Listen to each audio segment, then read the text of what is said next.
I went out with my friends one weekend in high school and came back very late. I didn't want to wake my mother up by going through the front, so I went around the back to use the patio doors. There's a separate two-bedroom house in our backyard. This is where my older sister lives by herself. I stopped walking towards the patio doors when I passed her house and noticed all the lights in her house on and the front door wide open. I figured she was going out that night and was on her way out the door. I thought about saying hi, but then I realized something was off. It was dead silent, like the house was empty. Why would she leave her house like that, with the door open and all the lights on? Who does that? Maybe.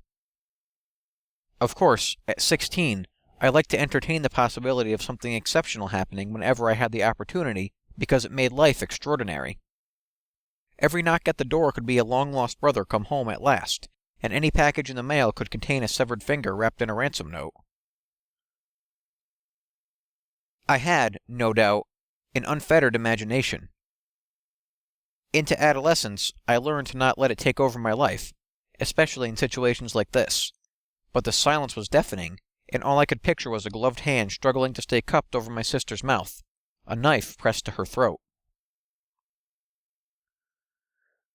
I kept every cell in my body absolutely still to better listen for movement, trying to drown out the symphony of crickets and other things preventing me from knowing what was going on. I reasoned that she probably left the house in a hurry or was in the main house until I heard a very defined creak in the floorboards break the silence. Half a minute later, I heard another. Whoever was just out of my view wasn't walking. They were sneaking, aware someone else was there. I stayed in the dark, avoiding the spotlight created by the light coming from the doorway. I pressed flat against the side of her house and peeked my head in through the doorway. I caught a glimpse of the figure moving into the other room just as I peeked in, certain only that someone was now in the guest room, waiting for me to move. My rational voice suggested that it was one of her friends, drunk and in the mood to play games with a teenager's imagination. Knowing someone was hiding in the dark in the room next door would terrify any rational human being, but I blame the feeling of invincibility that comes with youthful naivete on why I decided to actually step into the house, believing that this was the big Hollywood role I was destined to play. I was the star in a slasher movie.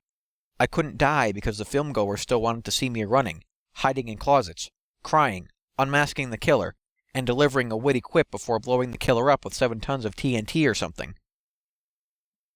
Even if it was dangerous, nothing was going to happen, because it was happening to me. The floorboards were creaking louder, almost as if on purpose, as I sneaked up to the guest room. Whoever was in this room knew I was in there and coming for them.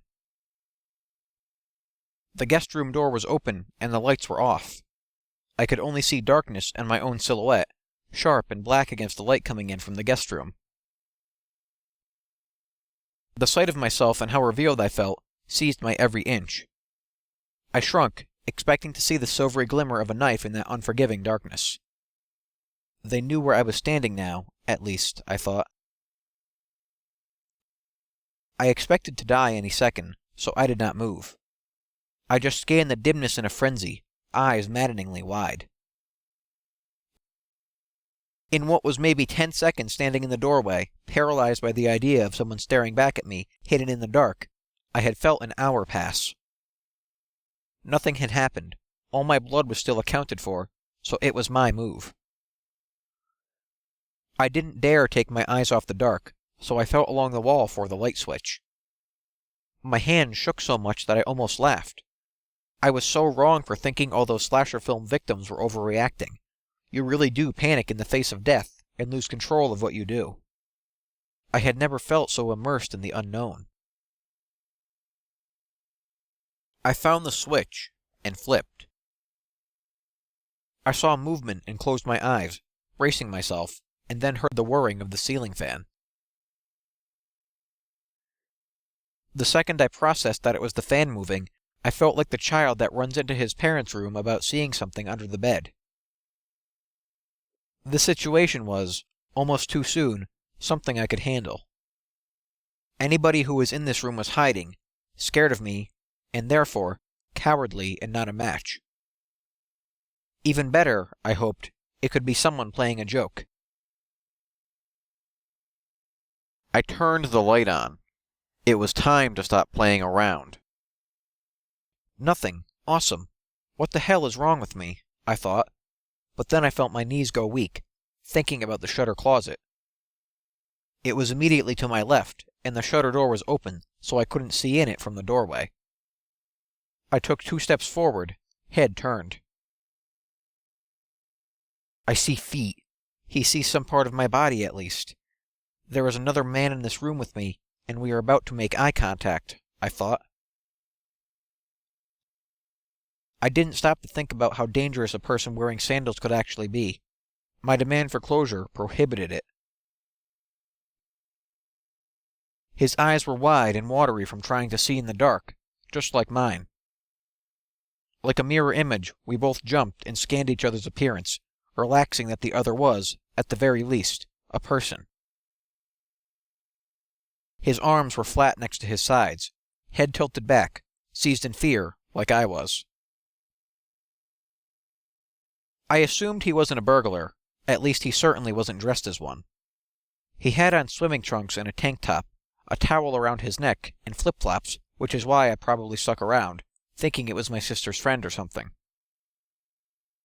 Unfortunately, in terms of my own prejudice, he sort of fit the bill statistically for the race that most burglars could be described as, which kept me tense the whole time through, even if he didn't look like he had intent to maim me. "What are you doing here?" I asked. It took him a second.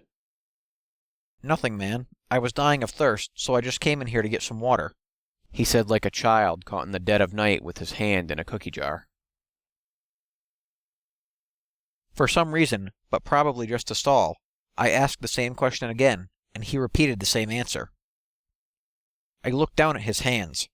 His fingers were black, the way car mechanics do after handling grease all day. I looked back up at him and just mouthed, "No, no." Flight. Here it was. I wanted it so bad. Here it was. My own little horror film, running with no form, as fast as I could for my life. I expected to get shot in the back at any moment. I made it out of my sister's house into the back door of the main house. I turned while running to see him. He was right behind me, and I just hoped he was going to book it and turn left because he was so close to me that he definitely would have caught me. "Mom, there's a burglar in the house!" I yelled as soon as I could get the patio door open. She came out screaming, the dogs barking behind her, adding to the chaos. I turned and locked the patio door. She grabbed the phone. We looked out the front window as low as we could and saw him kneeling at the corner of the house, hiding, waiting to see what we do. He grew impatient, hopped our fence, and got into a little white sedan and left. The cops came an hour later, thinking that the burglar had already left by the time we had made the phone call. Of course, this gave the police plenty of time to get there, because deranged criminals that hide in closets would never think to come back to take care of eyewitnesses, right?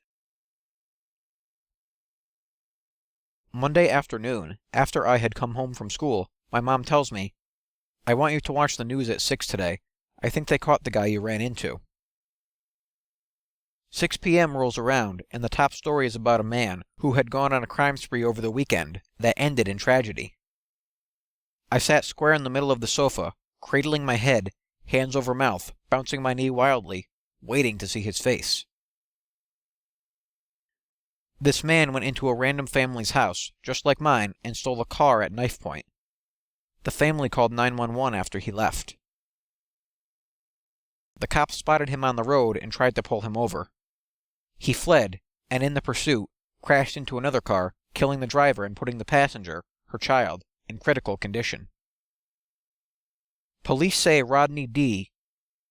I stopped listening. It was him. They showed his mugshot during the report, and I felt that dropping sensation in my stomach. It was him. I couldn't mistake it. This was the gaunt, Terrified intruder I found standing in my sister's closet, hiding 2 feet away from me less than 48 hours ago.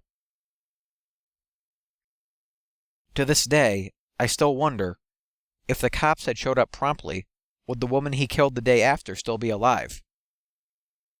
It's not a jab at how well the police did their work, but a musing about the crucial nature of communication skills and how neglecting them can put another person's life in great danger. Fearful burglar, let's not meet. He got 30 years, by the way.